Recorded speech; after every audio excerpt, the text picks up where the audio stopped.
Hello all, बहुत बहुत स्वागत है आप सभी का जीडीसी नर्सिंग क्लासेस में। जैसा कि आपको पता है, हमने यहाँ पे सीरीज स्टार्ट करी है। हम लोग यहाँ पे टारगेट कर रहे हैं नॉर्थ सेट 11 को, और हम हर डे यूट्यूब चैनल पे, अपने जीडीसी नर्सिंग चैनल पे आप सभी के लिए, आप नॉर्थ सेट एस्पिरेंट्स के लिए क्या करते हैं, वहाँ पे लेक्चर्स हम लोग रहते हैं regarding the anatomy and the medical surgical nursing and other various subjects also. तो यहाँ पे मेरी लास्ट वीडियो में हमने क्या है, एपिलेप्सी वगैरह पढ़ा था। स्टार्टिंग हमने करी थी नर्वस सिस्टम से, उसका एनाटॉमी फिजियोलॉजी समझा था। Then we started with the medical surgical nursing, और उसमें हमने एपिलेप्सी से स्टार्ट करा था, और लास्ट वीडियो में हमने diagnostic evolution of the epilepsy, वहां तक हमने पूरा कंप्लीट करा था। तब इसी मुहिम में, इसी सीरीज में क्या है, हर सैटरडे को यानी कि वीकेंड पे सैटरडे को आपके लिए एक टेस्ट कंडक्ट करवाया जाता है, ताकि आप अपनी प्रिपरेशंस को एनालिसिस कर सके उस चीज का। और वो टेस्ट आप कैसे कर सकते हैं, कहां कर सकते हैं, वो चीज आप जीडीसी नर्सिंग के ऐप के थ्रू अपना क्या है, उस टेस्ट को अटेम्प्ट कर सकते हैं। जीडीसी नर्सिंग की ऐप आपको डाउनलोड करना है, प्ले स्टोर पे आपको इजीली अवेलेबल है, वहां से आपको डाउनलोड करना है, ओपन करना है ऐप को, रजिस्ट्रेशंस वगैरह करने हैं आपको अपने नेम के साथ, एंड देन आपको कहां जाना है, स्टेप 2 में visit batches in app and click plus button. वहां पे आपको एक बैचेस करके सेक्शन मिलेगा, एक प्लस ब्लू कलर का बटन मिलेगा, वहां पे क्लिक करना। वहां पे जैसे ही आप क्लिक करोगे तो आपके सामने एक कोड पूछा जाएगा आपसे। वो कोड क्या है जो आपको एंटर करना है, that batch code is the nurse 25। यहां पे क्या लिखा है, ये नर्स 25। नर्स जो है वो कैप्स में नहीं है, स्मॉल में सब कुछ लिखना है आपको, नर्स एंड 25। तो इसको आप इसको इंसर्ट करके इस बैच कोड को आप क्या कर सकते हो, इस टेस्ट को, इस वीकली टेस्ट को क्या है, अपना वहां पे अटेम्प्ट कर सकते हैं और अपनी परफॉर्मेंस को एनालाइज कर सकते हैं। अब बात रही कि यहाँ पे आपने टेस्ट को एनालाइज कर लिया है, और उसके बाद जैसे कि आपको पता है, हम संडे को at every night at 9 PM हम क्या करते हैं, उसका पर्टिकुलरली उसका एक्सप्लेनेशन वीडियो लेके आते हैं। तो यही वो एक्सप्लेनेशन वीडियो है, एक्सप्लेनेशन वीडियो आ गया है रिगार्डिंग द टेस्ट 24/01/2026। यहाँ पे जो हमने सैटरडे को टेस्ट आपके लिए अपलोड करा था, जो आपने अटेम्प्ट करा था, उसमें जो भी क्वेश्चंस आपको नहीं समझ में आए थे, या फिर उसका एक्सप्लेनेशन अगर आपको चाहिए, उसका रैशनलाइजेशन आपको चाहिए, so you are here for that only. We are starting with the question number 1, starting with a reflex action. A reflex action is best defined as, पूछा क्या है, क्वेश्चन आ गया किसका, रिफ्लेक्स एक्शन। अब ये सारे के सारे क्वेश्चन या टेस्ट जितने भी थे, ये बेसिस इनका वही था कि आपने जो भी क्लासेस ली हैं लास्ट वीक, उसमें जो भी कवर हुआ है थ्योरेटिकल, जैसे हमने रिफ्लेक्स आर्क कवर करा था, हमने वहाँ पे parasympathetic nervous system, sympathetic nervous systems cover करे थे। We covers that about this epilepsy, epilepsy का जो भी अभी तक कवर हो चुका है। तो यहाँ पे आपको उस टेस्ट में उसी के रिगार्डिंग जो है क्वेश्चंस देखने के लिए मिले होंगे, आज उसी का एक्सप्लेनेशन है। तो यहाँ पे रिफ्लेक्स एक्शन की बात हो रही है, बात यहाँ पे सीधे सीधे किसकी हो रही है, बात हो रही है बेसिकली रिफ्लेक्स आर्क की बात हो रही है। यहाँ पे रिफ्लेक्स आर्क का ये क्वेश्चन है, पूछ रहा है ये जो रिफ्लेक्स एक्शन है, या आप इसे रिफ्लेक्स आर्क बोल लीजिए, जो मैंने आपको समझाया था, इसको आप बेस्ट तरीके से कैसे डिफाइन करेंगे, क्या एक बेस्ट तरीका है इसको डिफाइन करने के लिए, किसको, रिफ्लेक्स आर्क को या फिर रिफ्लेक्स एक्शन को। The option number is voluntary muscular contraction. क्या वॉलंटरी मस्कुलर कॉन्ट्रैक्शन होता है, कॉन्शियस रिस्पॉन्स टू स्टिमुलस, जो भी स्टिमुलस होती हैं, स्टिमुलाई होती हैं, वी हैव डिफरेंट स्टिमुलस, जो भी है, चाहे ऑडिटरी हो, चाहे वो अपना क्या है गस्टेटरी है, या फिर वो हो सकता है कि वो ऑप्टिक हो। तो कोई भी हमारा क्या है, जो भी हमारा पर्टिकुलरली टैक्टाइल से लेकर जितने भी हमारी स्टिमुलस होती हैं, क्या उसका ये एक कॉन्शियस रिस्पॉन्स होता है क्या, reflex arc. Option C is the automatic involuntary response to stimulus. Response तो है स्टिमुलस का, बट क्या है, ऑटोमेटिक है। कॉन्शियस और ऑटोमेटिक का यहाँ पे क्या मतलब है, कॉन्शियस मतलब, कॉन्शियस जो है आपके इंटेंशनली आपके कॉन्शियस में रहते हुए ये रिस्पॉन्स होता है, या तो ये ऑटोमेटिक हो जाता है। और ये ऑटोमेटिक रिस्पॉन्स कैसा है, ये इनवॉलंटरी है, मतलब आप इसे कंट्रोल नहीं कर सकते। और रिस्पॉन्स याद जनरली क्या है, ये इनवॉलंटरी रिस्पॉन्स है स्टिमुलस के। And then we have the last option, that is the learned response. क्या इस रिस्पॉन्स को सीखा जाता है, ये जो रिफ्लेक्स आर्क है इसको सीखा जाता है, इसकी लर्निंग करी जाती है, चेंज आता है बिहेवियर में, एंड देन फिर ये क्या है, रिफ्लेक्स आर्क, ये जो पर्टिकुलरली है, ये रिस्पॉन्स जो है ये होता है। तो यहाँ पे करेक्ट आंसर आपका क्या होने वाला है, यहाँ पे आपका करेक्ट आंसर क्या है, यहाँ पे है ऑप्शन नंबर आपका ऑटोमेटिक इनवॉलेंट्री रिस्पॉन्स है ये स्टिमुलस के अगेंस्ट में। यानी कि क्या बोल दिया इसने, रिफ्लेक्स आर्क को क्या बोला कि ये भाई पहले तो क्या है, कॉन्शियस नहीं है, पहले तो क्या है, ये कॉन्शियस नहीं है। तो यहाँ पे क्या है, इसने बोला ये क्या है, इनवॉलंटरी है। ये कैसा है, ये इनवॉलेंट्री है, मतलब क्या है, आपके पास कोई कंट्रोल नहीं है इसका। यही होता है रिफ्लेक्स आर्क में, मैंने आपको यही बताया था। जो रिफ्लेक्स आर्क है वो हमारी प्रोटेक्शन के लिए होता है। कैसे प्रोटेक्शन के लिए होता है? एक एग्जांपल देता हूं कि समझ लीजिए कहीं पर आग जल रही है, देयर इज अ लाइट, वहां पे क्या है, देयर इज अ बर्न, वहां पे पर्टिकुलरली आपको दिखेगा कि कोई आग जल रही है। अगर वहां पे आपका क्या है, इंटेंशनली नहीं, गलती से अगर आपका किसी भी तरीके से हाथ टच हो जाता है तो वहां पे क्या है, आपका जो हाथ का एक्शन आएगा वो विड्रॉल वाला एक्शन आएगा, मतलब आप क्या है, हटाएंगे अपने हाथ को। तो इसके लिए आपको कोई कॉन्शियसनेस की जरूरत नहीं है, इंटेंशनली कोई पर्टिकुलर फोकस या लर्निंग की जरूरत नहीं है कि इस चीज को आप सीखोगे।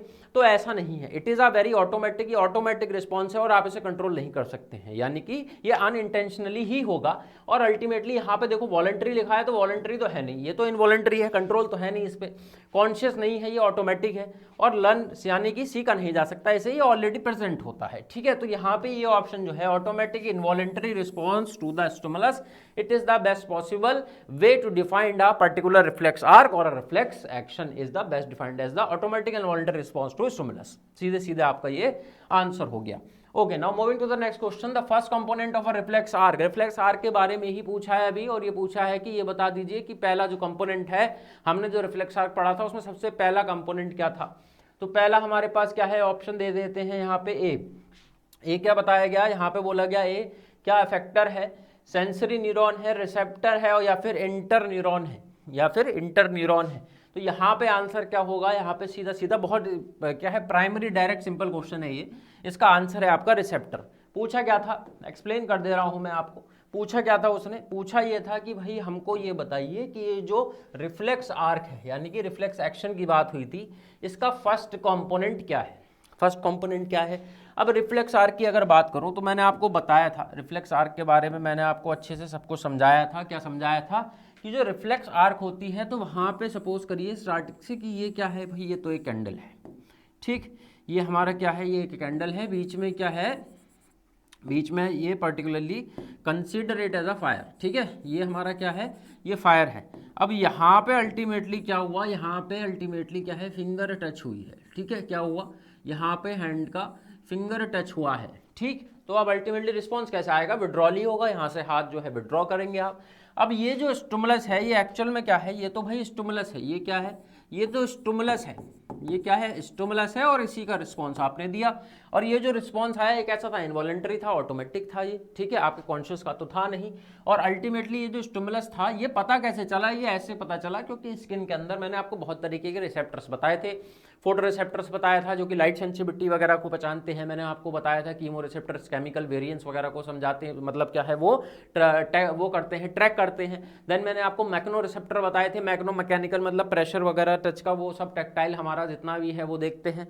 उसके बाद क्या है, टेस्ट वाले थे हमारे पास, कुछ बैरो रिसेप्टर थे जो कि ब्लड प्रेशर वगैरह को रेगुलेट करते हैं, सेंस करते हैं। तो अल्टीमेटली रिसेप्टर क्या है, रिसेप्टर रिसीव कर रहे हैं सेंसेशन को, कोई भी रिस्पॉन्स हो रहा है स्टिमुलस का, अब चाहे वो लाइट का हो, ये जो ये फोटो रिसेप्टर काम कर रहे हैं। और यहाँ पे क्या है, यहाँ पे हुआ है पेन, जैसे ही हाथ जला उससे हुआ क्या, उससे इलेक्ट क्या हुआ, यहाँ से इलेक्ट हुआ पेन, इलेक्ट हुआ, यहाँ से पेन इलेक्ट हुआ। और ये पेन इलेक्ट हुआ, ये किसने पहचाना, ये पहचाना आपका सेंसर्स ने, रिसेप्टर्स ने पहचाना ये आपका। तो कौन से रिसेप्टर ने पहचाना, पेन के लिए जनरली कौन से होते हैं, पेन के लिए होते हैं नोसिसेप्टर्स, पेन को जनरली क्या है, नोसिसेप्टर्स जो है वो वहाँ से रिसीव करते हैं, नोसिसेप्टर्स होते हैं, ये सब बता चुका हूँ मैं आपको। तो नोसिसेप्टर्स ने क्या है, क्या करा, सेंसरी यानी कि सेंस करा, और ये फिर यहाँ से पूरा का पूरा, यहाँ से पूरी की पूरी ये जो आर्क थी, ये पूरी की पूरी आर्क जो यहाँ से थी, ये जो रिसेप्टर थे ये कहाँ लेके गए, ये भैया ये तो लेके गए स्पाइनल कॉर्ड में, ठीक। अब ये क्या है, ये है हमारा स्पाइनल कॉर्ड, ये स्पाइनल कॉर्ड की तरफ लेके गए। तो ये तो हमारा क्या था, ये हमारा सेंसरी था, ये क्या है, हमारा सेंसरी है। और ये सेंसरी पाथवे जो है, ये सेंसरी पाथवे कहाँ लेके गया, ये सेंसरी पाथवे जो है यहाँ लेके गया, कहाँ लेके गया, ये पेरिफेरल से कहाँ लेके गया, सेंट्रल नर्वस सिस्टम की तरफ लेके गया। सेंट्रल नर्वस सिस्टम मतलब हमारा ब्रेन और स्पाइनल कॉर्ड जो होता है वो सेंट्रल नर्वस सिस्टम ही है हमारा, ठीक है। और ये हमारा सब पेरिफेरी है। तो ये कहाँ लेके गया, ये हमारा लेके गया ये हमारा लेके गया पीएनएस पेरिफेरल नर्वस सिस्टम से कहाँ लेके गया, सीएनएस सेंट्रल नर्वस सिस्टम की तरफ लेके गया हमारा। कौन लेके गया, ये हमारा सेंसरी पाथवे लेके गया है। स्टार्टिंग कहाँ से हुई थी, इस रिसेप्टर्स वगैरह से स्टार्ट हुआ, सेंस करा और हमने भेज दिया सिग्नल को किसके पास, स्पाइनल कॉर्ड के पास, पेरिफेरल नर्वस सिस्टम से सेंट्रल नर्वस सिस्टम की तरफ हमने भेज दिया। Now what happens, the next step will be कि यहाँ पे होगा क्या एक्चुअली में, यहाँ पे आपको देखने के लिए मिलेगा कि यहाँ से एक और पाथवे यहाँ पे आएगा, यहाँ से एक और पाथवे आएगा, इसका नाम है मोटर। ये क्या है, ये है मोटर पाथवे, ठीक है। इसके अंदर मोटर न्यूरॉन्स वगैरह होते हैं जो कि क्या है, अब होगा क्या आपका, यहाँ पे क्या है, यहाँ पे तो पहुंच गया सिग्नल सेंसरी का कि हाथ जल रहा है। अब हाथ जलने की वजह से जो सिग्नल पहुंचा है अल्टीमेटली, ये सिग्नल क्या करेगा, यहाँ पे स्पाइनल कॉर्ड इसको एनालाइज करेगा और समझेगा कि यहाँ पे क्या है, डैमेज हो सकता है स्किन के टिश्यू को, तो यहाँ से हाथ हटाने की जरूरत है। तो इतना सारा एनालिसिस जो हुआ ये किसने करा, ये इसके अंदर इंटर न्यूरॉन्स होते हैं, इसके अंदर इंटर न्यूरॉन्स मतलब बीच के, ठीक है। ये तो सेंसरी था, ये मोटर है, तो ये बीच का हो गया इंटर न्यूरॉन्स। इनने एनालिसिस करा, क्या काम होता है, एनालाइज वगैरह करेंगे, ये समझा इन्होंने और इन्होंने एक डिसीजन लिया और इन्होंने बोला कि भैया हाथ को हटा लेना है। तो ये क्या है, ये इसके लिए काम करा मोटर, ये किसके लिए काम क्या करा, इसके लिए मोटर पाथवे जो है काम करा। और मोटर पाथवे, ये जो पाथवे था ये हमारा ऐसे आया चलते हुए, ऐसे आया चलते हुए, और हुआ क्या, ये जो हाथ है इसका मूवमेंट हो जाएगा, यानी कि ये क्या हो जाएगा, ये विड्रॉ यहाँ पे एक्शन देखने के लिए मिलेगा, विड्रॉ एक्शन यहाँ पे देखने के लिए मिलेगा आपको, किसका, इस हैंड का विड्रॉल एक्शन देखने के लिए मिलेगा। ये मोटर पाथवे था, ये हट जाएगा हाथ यहाँ से। अब हुआ क्या था, यहाँ पे तो देखिए सेंसरी इंफॉर्मेशन लेके जा रहे थे स्पाइनल कॉर्ड पे, तो यहाँ पे क्या हुआ, यहाँ से स्पाइनल कॉर्ड से, यानी कि यहाँ पे उल्टा हो गया, यहाँ पे क्या हुआ, यहाँ पे सेंट्रल नर्वस सिस्टम से कहाँ गई, वापस आई पेरिफेरल नर्वस सिस्टम की तरफ। तो ये यहाँ पे ऐसे होता है। So this is a basically a reflex arc. Spinal cord के अंदर बहुत सारा डोर्सल वेंट्रल रूट होती है, मैंने सब बताया था आपको, अभी आगे आएगा क्वेश्चन तो और वो भी समझा देंगे। ये तो बहुत बेसिक सी एंटिटी है, बहुत बेसिक सा इलस्ट्रेशन है, ठीक है। तो आई होप आपको ये समझ गया होगा ये अच्छे से। So now that correct answer will be the receptor. तो मतलब क्या है, जो पहले कंपोनेंट है हमारे रिफ्लेक्स आर्क में वो रिसेप्टर ही है, यानी कि जो स्टिमुलस है वो तो रिसीव रिसेप्टर से ही होगा। अब अलग अलग तरीके के रिसेप्टर्स हो सकते हैं, रिसेप्टर के बाद वो सेंसरी पाथवे के थ्रू जाएगा, ठीक है। अगर सेकंड कंपोनेंट पूछता तो क्या होता, सेकंड कंपोनेंट पूछ लेता ये, अभी मान लीजिए, ठीक है, पूछता ये सेकंड कंपोनेंट, तो ये तो क्या है हमारा, ये तो फर्स्ट कंपोनेंट हो गया। सेकंड कंपोनेंट हमारा क्या है, ये सेंसरी है, ये क्या है, सेंसरी पाथवे लेके जाएगा, वहां पे डिसीजन होगा, डिसीजन कौन करते हैं, इंटर न्यूरॉन करते हैं, तो ये हमारा थर्ड कंपोनेंट हो गया, मतलब ये तीसरा है। उसके बाद होगा क्या, ये जो अफेक्टर है, अफेक्टर का मतलब यहाँ पे मोटर ही है, अफेक्टर का मतलब मोटर होता है, और सेंसरी का मतलब क्या होता है, सेंसरी का मतलब एफरेंट होता है, एफरेंट होता है, ठीक है। तो ये मोटर है, तो ये हमारा फोर्थ हो गया, ये हमारा फोर्थ हो गया। तो ऐसे करके कुछ पाथवे चलता है। पहला हमारा था फर्स्ट कंपोनेंट, तो रिसेप्टर हो गया है, ठीक है। So moving ahead to the third question, the which neuron carries impulses from receptor to CNS. अब क्या बोला इसने बोला कि रिसेप्टर टू सीएनएस पूछा है। क्या पूछा इसने, रिसेप्टर टू सीएनएस, मतलब पूछ वही रहा है ये पेरिफेरल नर्वस सिस्टम से कहाँ जाना है भाई, सेंट्रल नर्वस सिस्टम की तरफ जाना है। मैं अभी बता चुका हूं। तो आंसर इसका क्या होगा, आई थिंक बिल्कुल भी आपको समय नहीं लगना चाहिए, आंसर क्या होगा, सेंसरी ही होगा, जिसको हम एफरेंट भी बोलते हैं, ये लिखा है एफरेंट। और जनरली मोटर को हम क्या बोलते हैं मोटर को हम क्या बोलते हैं, मोटर को हम लोग बोलते हैं इफ्रेंट, मोटर को हम लोग क्या बोलते हैं, इफ्रेंट। याद कैसे करेंगे, याद करने का भी इसका बता दिया है मैंने कई बार, दोबारा बता देता हूं। ये है SAME, तो ये क्या बन गया, सेम बन गया, SAME, सेम याद कर लेना। सेम का मतलब क्या है यहाँ पे, वो मतलब ये है कि ये जो SA है यानी कि ये है सेंसरी, और इसको बोलते हैं एफरेंट, यानी कि ये है सेंसरी और इसको बोलते हैं ए से एफरेंट। ये है मोटर और इसको बोलते हैं इफ्रेंट, ठीक है, मोटर और इफ्रेंट। तो ये क्या बन गया, ये सेम बन गया, सेम बन गया ये, ठीक। तो ऐसे करके आप याद कर लेना, कंफ्यूज भी नहीं होगे, ठीक। So now moving ahead to the fourth question, the centre for spinal reflexes.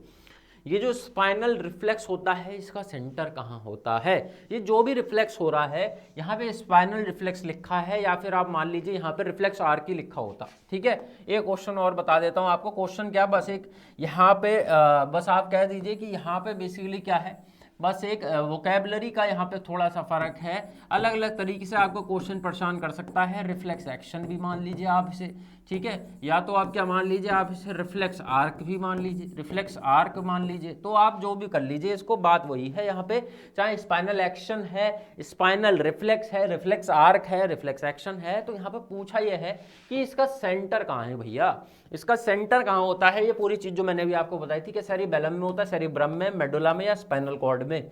Answer इसका क्या है, स्पाइनल कॉर्ड इसका सीधा सीधा आंसर है। जो मैंने यहाँ पे ड्रॉ करा था आपके लिए वो स्पाइनल कॉर्ड थी। इसका सेंटर जो है एक्चुअल में, जो इसका सेंटर है, ये स्पाइनल कॉर्ड ही इसका सेंटर है यहाँ पे, ठीक है, तो ये हमेशा याद रखिएगा। सो now moving ahead, withdrawal reflex is an example of, ये जो विड्रॉल रिफ्लेक्स है जो अभी हमने पढ़ा, विड्रॉ कर लिया गया, ये कैसा रिफ्लेक्स है भाई? क्या ये ऑटोनॉमिक रिफ्लेक्स है, अपने आप हो जाता है? क्या क्रेनियल रिफ्लेक्स है, क्रेनियल रिफ्लेक्सेस होते हैं, या फिर जो भी नर्व्स हमारी होती हैं, जो कि क्रेनियल नर्व्स होती हैं, सब बताया था आपको, पूरा मैंने बताया था। क्रेनियल नर्व्स के पेयर बताए थे, 12 पेयर का, एक एक सारी नर्व्स के आपको बारे में बताया था। क्या ये वो वाला रिफ्लेक्स है? और it is a spinal reflex और it is a conditioned reflex, मतलब according to some situation, according to some condition, some given condition, some if loop is there, जिसकी वजह से रिफ्लेक्स होता है। तो यहाँ पे सीधा सीधा क्या है, आपको कंफ्यूजन किस में हो सकता है? इसमें कंफ्यूजन यहाँ पे आपको दो चीज़ों में देखिए होगा। अगर जो हो रहा, अभी तो बता दूंगा मैं आपको आंसर, बट कंफ्यूजन अगर आपको हो रहा होगा तो दो चीज़ों में यहाँ पे हो रहा होगा। एक तो है आपका ऑटोनॉमिक रिफ्लेक्स की, भाई सर आपने बताया था ये रिफ्लेक्स तो अपने आप होता है, ऑटोनॉमिक है, ठीक। एक है क्रेनियल, तो है नहीं हमारा, कंडीशनल भी नहीं है, ये स्पाइनल कॉर्ड सेंटर वेंटर था, तो सर यहाँ पे स्पाइनल रिफ्लेक्स हो सकता है। तो क्या ये सही है? क्या ये सही है? तो आंसर क्या हो जाएगा? आंसर हमारा होगा ऑप्शन सी, स्पाइनल रिफ्लेक्स, क्योंकि सेंटर वही है। ये रिफ्लेक्स ओरिजिनेट कहाँ से हो रहा है? ये रिफ्लेक्स ओरिजिनेट कहाँ से हो रहा है? इसका जो ओरिजिन है, इसका जो ओरिजिन है, ठीक है, क्या हुआ, ओरिजिन जो है ये, वो ओरिजिन क्या है? स्पाइनल कॉर्ड ही तो है इसका ओरिजिन। यहाँ पे स्पाइनल कॉर्ड ही इसका ओरिजिन है, तो स्पाइनल रिफ्लेक्स ही इसका सीधे सीधे आंसर हो जाएगा, कुछ नहीं ज़्यादा सोचना है, ठीक। So now the next question is which structure connects sensory, कौन सा ऐसा स्ट्रक्चर है जो कनेक्ट करता है सेंसरी को और मोटर न्यूरॉन्स को रिफ्लेक्स आर्क के बीच में?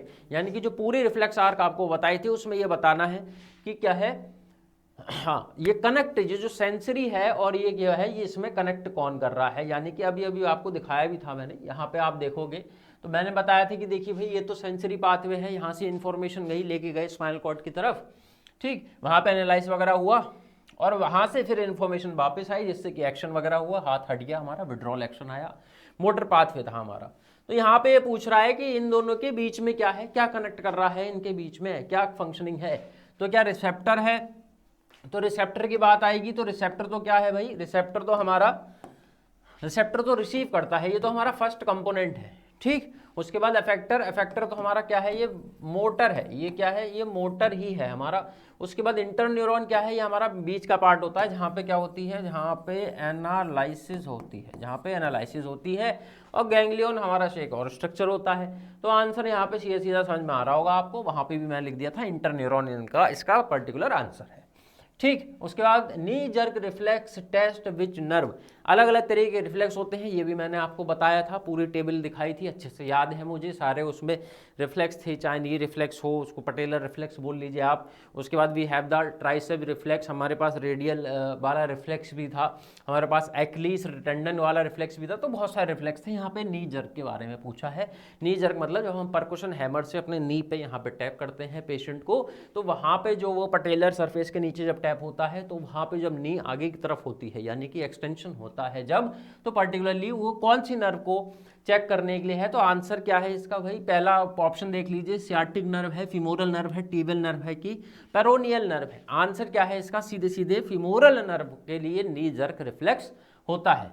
चलिए आगे बढ़ते हैं। Reflex action are mainly protective because they are, जो रिफ्लेक्स एक्शन है ये जनरली क्या है, ये रिफ्लेक्स एक्शन हमने पढ़ लिया। अब यहाँ पे पूछ रहा है कि ये जो रिफ्लेक्स एक्शन है ये बनाए किस लिए हैं, इनका ओरिजिन ही यही है कि ये प्रोटेक्ट कर सकें, ये आपको क्या है किसी भी इंजरी से प्रोटेक्ट कर सके, प्रोटेक्शन हो। तो जनरली बिकॉज दे आर, अब ऐसा है कि यहाँ पे ये पूछा है कि ये जनरली प्रोटेक्टिव भी होते हैं। क्यों होते हैं प्रोटेक्टिव? क्योंकि बहुत ज़्यादा स्लो होते हैं, इसलिए प्रोटेक्शन हो जाएगा। वॉलेंट्री होते हैं, आप इनको अपने आप ही कर लेंगे, मतलब क्या है, आपके क्या है कंट्रोल में ये रहेंगे, आपके कंट्रोल में ये रहेंगे, और इंटेंशनली आप क्या है इनको रेगुलेट कर सकते हैं। उसके बाद रैपिड है, यानी कि बहुत तेज होते हैं, इस वजह से क्या ये प्रोटेक्शन में आते हैं, या फिर लर्नड होते हैं, आप इन्हें सीखेंगे। तो हमने ये पहले ही यहाँ पे समझ चुके हैं हम। स्लो तो होता नहीं है, अगर देखिए स्लो होता तो गड़बड़ हो जाती, फिर प्रोटेक्शन का कोई यहाँ पे पॉइंट ऑफ व्यू है ही नहीं। उसके बाद क्या है, वॉलंटरी। वॉलंटरी नहीं होता है, अगर यहाँ पे इनवॉलंटरी होता तो समझ में भी आता, यहाँ पे इनवॉलंटरी होता तो समझ में भी आता, बट यहाँ पे क्या है, वॉलंटरी है। रैपिड होता है, बिल्कुल सही बात है, और रैपिड होता है, इतनी तेज होता है, तभी प्रोटेक्शन भी मिलेगी इससे। और लर्न तो ये होते ही नहीं है, सीखे नहीं जा सकते, ऑलरेडी प्रेजेंट होते हैं। ठीक, तो यहाँ पे आंसर क्या हो जाएगा आपका, रैपिड यहाँ पे आंसर हो जाएगा। आगे है epilepsy is defined as, epilepsy के भैया क्वेश्चन स्टार्ट हो गए हैं। पहला क्वेश्चन आ चुका है, स्क्रीन पे लग चुका है पहला एपिलेप्सी का क्वेश्चन। एपिलेप्सी की सिंपल सॉर्टेड डेफिनेशन पूछ ली है। यहाँ पे क्या पूछा है, एपिलेप्सी क्या है, एपिलेप्सी क्या है, एपिलेप्सी क्या, टेम्परेरी, क्या लिखा है, एपिलेप्सी क्या है, टेम्परेरी लॉस ऑफ कॉन्शियसनेस। क्या टेम्परेरी लॉस ऑफ कॉन्शियसनेस है, टेम्परेरी लॉस ऑफ कॉन्शियसनेस है। दूसरा है क्रॉनिक डिसऑर्डर है विद रिकरेंट सीजर, बार बार सीजर आते रहते हैं, और क्रॉनिक डिसऑर्डर है, लंबे टाइम तक चलता है। क्या ये किसी तरह की मेंटल इलनेस है, sudden fainting attack, patient ultimately क्या है, सडनली सिनकप में चला जाता है, या फिर लॉस ऑफ कॉन्शियसनेस हो जाता है वहाँ पे पेशेंट का अचानक से। तो यहाँ पे एपिलेप्सी की बात आई है, किसकी बात आई, एपिलेप्सी की बात आई है। तो एपिलेप्सी के बारे में मैंने आपको एक चीज़ बताई थी, क्या बताई थी, अगर मैंने आपको बताया था और अच्छे से बताया था तो क्या था वो, ये क्या है, रिकरेंट सीजर को ही एपिलेप्सी बोलते हैं, रिकरेंट सीजर को एपिलेप्सी बोलते हैं। टेम्परेरी लॉस ऑफ कॉन्शियसनेस तो इसमें होता है, ये मैं आपको सही मानूंगा, बिल्कुल ठीक बात है, टेम्परेरी लॉस ऑफ कॉन्शियसनेस यहाँ पे होगा, बिल्कुल ठीक है, तो ये भी ठीक है। क्रॉनिक डिसऑर्डर है, ऑब्वियसली क्रॉनिक है, और क्या है, विद रिकरेंट, बार बार इसमें सीजर आते हैं, तो ये भी अभी ऑप्शन के लिए ठीक है। ठीक, तो मेंटल इलनेस तो ये बिल्कुल नहीं है, सडन फेंटिंग अटैक होता नहीं है ये। ठीक, इन दोनों में से अगर चूज करने की बात आएगी तो यहाँ पे करेक्ट ऑप्शन क्या बन जाएगा, ऑप्शन नंबर बी बनेगा। क्रॉनिक डिसऑर्डर है विद रिकरेंट सीजर, यहाँ पे अच्छी डेफिनेशन, ज्यादा सिग्निफिकेंट डेफिनेशन, ज्यादा डेफिनेटिव डेफिनेशन यहाँ पे क्या है, ऑप्शन बी यहाँ पे इससे बेटर है। So you have to approach for the option B. Chronic एक डिसऑर्डर है जिसमें क्या है, बार बार रिकरेंट सीजर्स आते हैं। Okay, so now moving at seizures अगर ड्यू टू, अब ये जो बार बार सीजर आ रहे हैं जिसकी वजह से एपिलेप्सी को बोला गया, ये सीजर का कारण क्या है ये, डिक्रीज्ड न्यूरोनल एक्टिविटी। क्या जी, न्यूरॉन्स की जो एक्टिविटी है, न्यूरॉन्स पे बहुत लंबा चौड़ा डिस्कशन हुआ था, बार बार होता है, पूरी मैंने आपको कई बार कॉन्सेप्ट क्लियर करवा चुका हूँ मैं।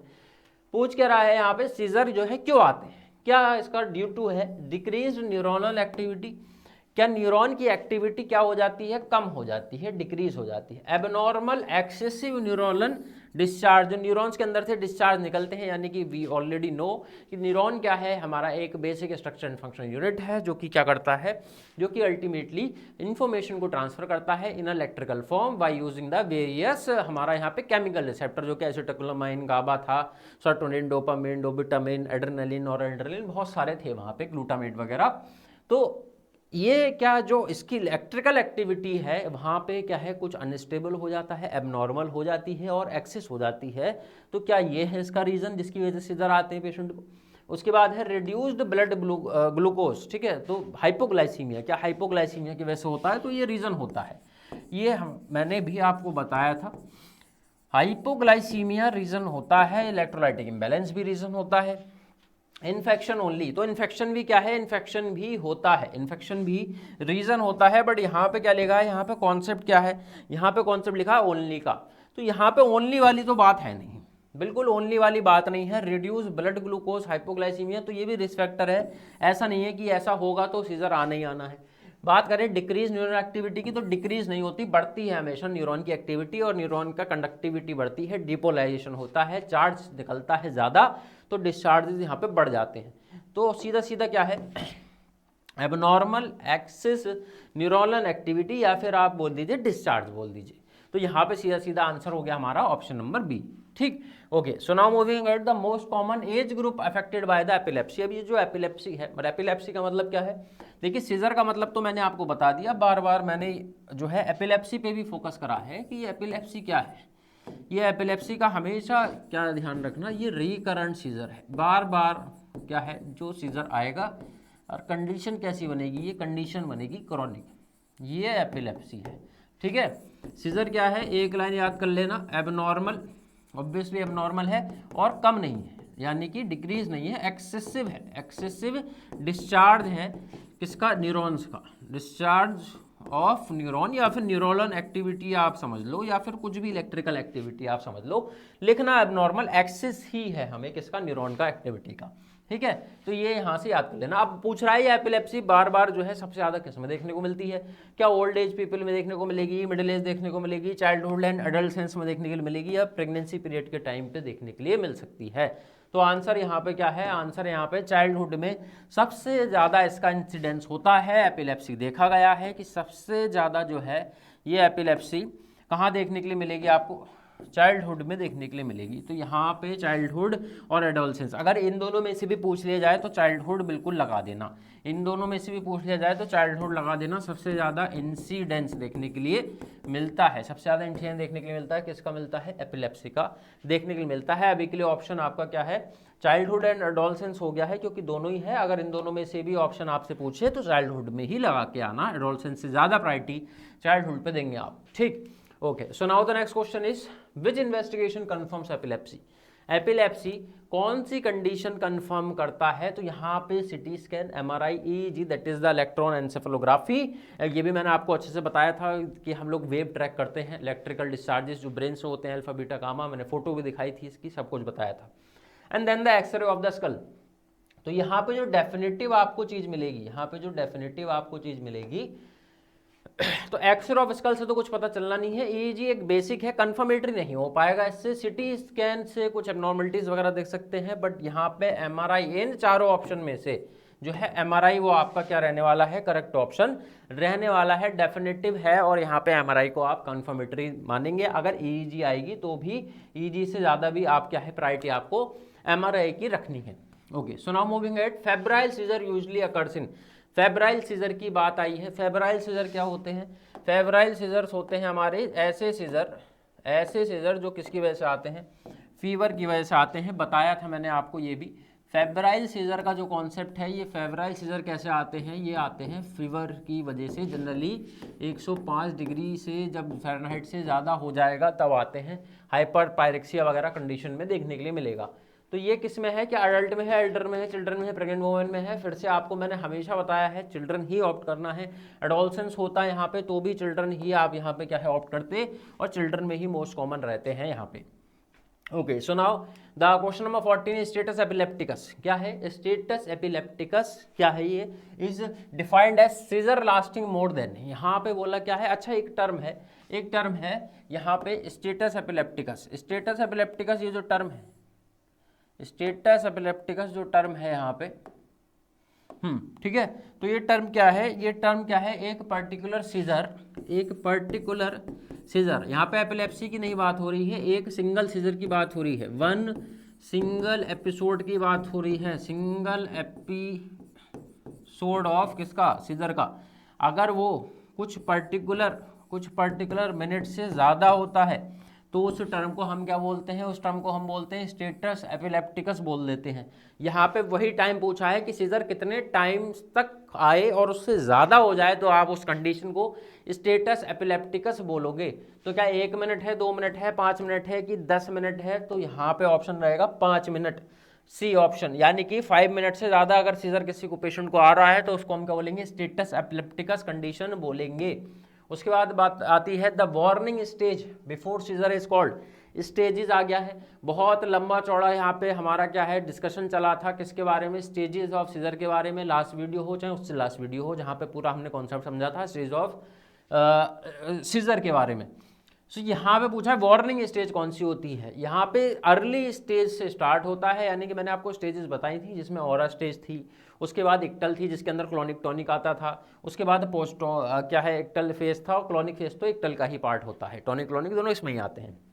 तो यहाँ पे आंसर क्या हो जाएगा आपका, ऑरा। यहाँ पे क्या है, सीधे आंसर हो जाएगा ऑरा में। मैंने आपको पहले ही बताया था कि ये वार्निंग स्टेज क्यों बोला गया इसको। वार्निंग स्टेज देखिए आपको जो है थोड़ा सा यहाँ पे लॉजिकल रीजनिंग की थोड़ी ज़रूरत पड़ेगी। अब मैंने तो वार्निंग स्टेज नहीं बोला था, मुझे अच्छे से याद है, मैंने ये नहीं बोला था, ठीक है। क्वेश्चन है, क्वेश्चन अभी ऐसा आया है, आगे कुछ और भी आ सकता है।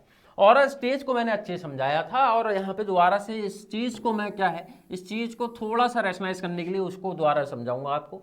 तो ये जो ऑरा स्टेज है इसमें जनरली क्या है, इस ऑरा स्टेज में जनरली क्या होता है, इस ऑरा स्टेज में जनरली आपको क्या देखने के लिए मिलेगा, इसके अंदर आपको पेशेंट के अंदर हेलुसिनेशन देखने के लिए मिलता है। मैंने आपको बताया था पेशेंट के अंदर क्या देखने को मिलेगा, हेलुसिनेशन देखने के लिए मिलेगा पेशेंट के अंदर, ठीक है। उसके बाद मैंने बताया था पेशेंट के अंदर क्या है, थोड़ा सा पेशेंट क्या है, नोजिया देखने के लिए मिल सकता है, हल्का सा थोड़ा पेशेंट के अंदर क्या है, थोड़ा सा पेशेंट के अंदर क्या है, अनइजीनेस देखने के लिए मिल सकती है, अनइजीनेस देखने के लिए मिल सकती है। थोड़ा सा पेशेंट को परसेप्शन हो सकता है कि समथिंग इज रॉन्ग, कुछ गड़बड़ है यहाँ पे। तो ये सारी चीज़ें देखने के लिए आपको पेशेंट के साथ मिल सकती हैं, पेशेंट को चक्कर वगैरह आ सकते हैं। तो ये स्टार्टिंग होता है, patient will feel some kind of maybe a metallic taste, उसको मेटालिक टेस्ट सा लग सकता है, मेटालिक टेस्ट फील हो सकता है, और पेशेंट को इन सारी चीज़ों की वजह से क्या लगेगा कि कुछ गड़बड़ है। अभी यहाँ पे क्या है, इधर आया नहीं है, तो एक तरह से ये क्या है, ये वार्निंग स्टेज होती है बिल्कुल शुरुआत की, जिसको हम क्या कहते हैं, ऑरा स्टेज बोलते हैं। इसको क्या बोलते हैं हम, ऑरा स्टेज यहाँ पे बोलते हैं, ठीक है। सो नाउ उसके बाद क्या है, हमारा 16 नंबर क्वेश्चन देखते हैं।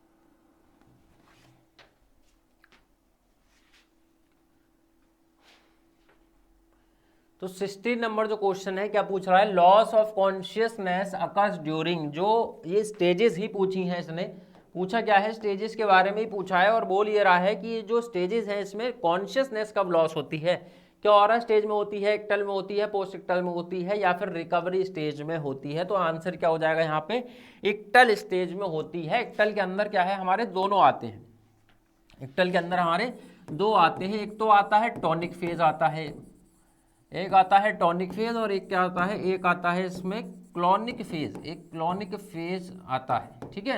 एक टॉनिक फेज आता है, क्लोनिक फेज आता है।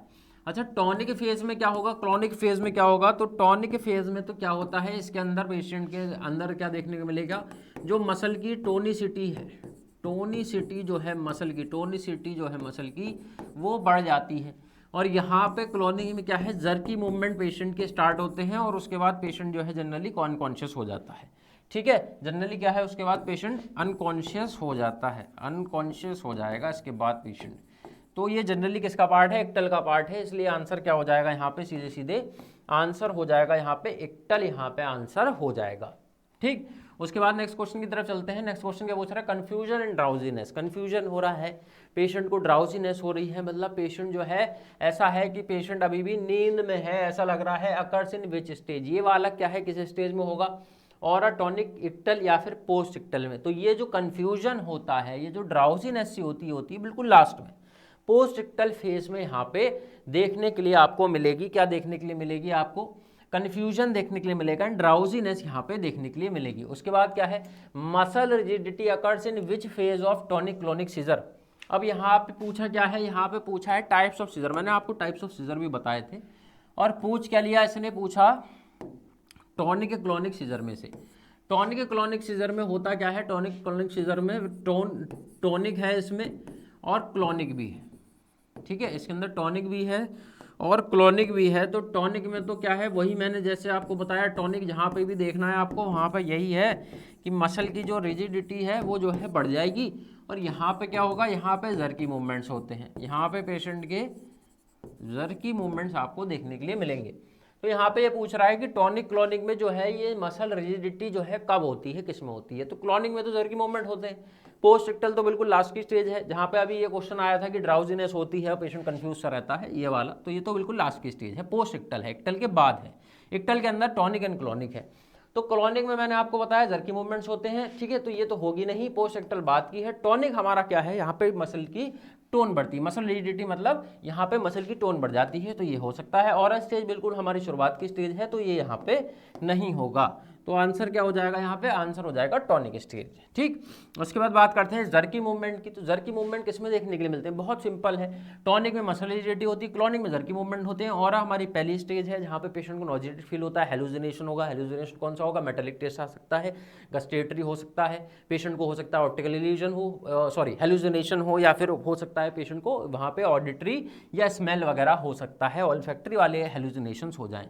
तो ये तो सब ऑरा में होता है। पोस्टरेक्टल बात की है जहाँ पे पेशेंट ड्राउजी रहेगा, वहाँ पे पेशेंट को जो है क्या है, ड्राउजी रहेगा, और पेशेंट जनरली क्या है वहाँ पे थोड़ा वीक पड़ जाता है, बॉडी रिलैक्स हो जाती है उसकी, और ऑरा हमारा बिल्कुल शुरुआत का। तो एक सीधा सीधा आंसर है, जर्की मूवमेंट हमारा क्लॉनिक स्टेज में होते हैं। ये सामने आपके लग गया स्टेजेस, जिसके बारे में हम इतनी देर से डिस्कस कर रहे थे। ज़रूरत है नहीं, बहुत बार बता चुका हूँ आपको, बहुत बार मतलब बहुत ज़्यादा बार बता चुका हूँ आपको मैं। आई थिंक जितने भी अभी वीडियो अभी पड़ी हैं, 2 वीडियो दोनों में ही बहुत ज़्यादा लंबे टाइम तक ये डिस्कशन चला है स्टेजेस ऑफ सीजर पे। प्रॉब्लम यहाँ पे ये है कि बहुत इंपॉर्टेंट है ये टॉपिक जो है, ये स्टेजेस जो है, ये अल्टीमेटली बहुत ज़्यादा इंपॉर्टेंट है, ये पूरा का पूरा टॉपिक। तो ये बिल्कुल भूलना ही नहीं है, इसलिए इस पर मैं बार बार फोकस कर रहा हूँ। ठीक, तो यहाँ पे क्या है, यहाँ पे है आपका पर्टिकुलरली ऑरा स्टेज। तो ऑरा स्टेज में आप देखोगे, ऑरा स्टेज के अंदर आपको क्या दिखेगा, हेलुसिनेशन देखने को मिलेगा, डिजी है, नमनेस है, इमोशन डायसोर्डेड है, कंफ्यूज है पेशेंट। ठीक है, उसके बाद टॉनिक एंड क्लॉनिक, ये वाली जो स्टेजेस होती हैं ये हमारी एक्टल स्टेज हो गई। ठीक, टॉनिक में देखेंगे आप आर्क बैक हो जाएगा, क्योंकि मसल टोन बहुत टाइट हो गई है, बॉडी स्टिफ हो जाएगी, ब्लडर वगैरह से लॉस हो जाएगा यूरिन। एपिलेप्टिक क्राई पेशेंट कराता है, एपिलेप्टिक क्राई होती है। क्लॉनिक स्टेज में क्या है, पेशेंट की जर्की मूवमेंट स्टार्ट होंगे, ये लिखा है जर्की मूवमेंट, पेशेंट के मुंह से झाग आएगा, फॉर्टी सलाइवा, आंख वगैरह ब्लिंक कर सकता है। उसके बाद है पोस्टरेक्टल स्टेज। पोस्टरेक्टल स्टेज में पेशेंट बिल्कुल नम पड़ जाता है, स्लीपी यानी ड्रॉजी, एग्जॉस्ट हो गया, वीक लिम्स हो गए इसके, और थोड़ा थोड़ा कंफ्यूजन में रहता है कि भाई क्या हो गया। ठीक, तो ये हमारा पूरा है। तो यहाँ पे आपको क्या करना है, ये प्रिपरेशन स्टेज है, यहाँ पे सीजर नहीं आता, सिर्फ तैयारी होती है। यहाँ पे वार्निंग है, यहाँ से पूरा सीजर आना स्टार्ट हुआ है, ये है हमारी प्रॉपर एक्टल मतलब सीजर, यही है हमारी टॉनिक एंड क्लॉनिक। टॉनिक में मसल टोन बहुत ज़्यादा हो जाएगी, और क्लॉनिक में जर्की मूवमेंट स्टार्ट हो जाएंगे। उसके बाद ये टेस्ट हमारा सीजर खत्म, और इसके बाद आ गया हमारा पोस्ट एक्टल, पेशेंट रिलैक्स हो जाएगा, वीक हो जाएगा, थोड़ा थोड़ा ड्राउजी रहेगा, होश में आने लगता है, बट स्टिल पेशेंट प्रॉपरली क्या है, अभी प्रॉपरली नॉर्मल फिजियोलॉजी में नहीं आ पाया है। So this is all about the brief in stage of seizures. ठीक है, चलिए आगे बढ़ते हैं क्वेश्चन की तरफ। Generalise tonic clonic seizure was previously called, जो जनरलाइज टॉनिक क्लॉनिक सीजर थे उसको पहले क्या बोला जाता था, ये है हमारा पूछा है कि दूसरा नाम बता दीजिए किसका, जनरलाइज टॉनिक क्लॉनिक सीजर का। तो यहाँ पे क्या है, सीधे सीधे ग्रैंड mal सीजर क्या है, इस जनरलाइज टॉनिक क्लॉनिक को भैया क्या बोला जाता था, इसको बोला जाता था ग्रैंड mal सीजर, इसको बोल दिया जाता था। क्या बोला जाता था, ग्रैंड mal सीजर, इसको बोल दिया जाता था। ठीक, उसके बाद आगे बढ़ते हैं हम। Absent seizure are characterise by, ये जो एब्सेंट सीजर है, या जनरली इसको कभी कभी क्या बोलते हैं, एब्सेंट सीजर भी बोल देते हैं।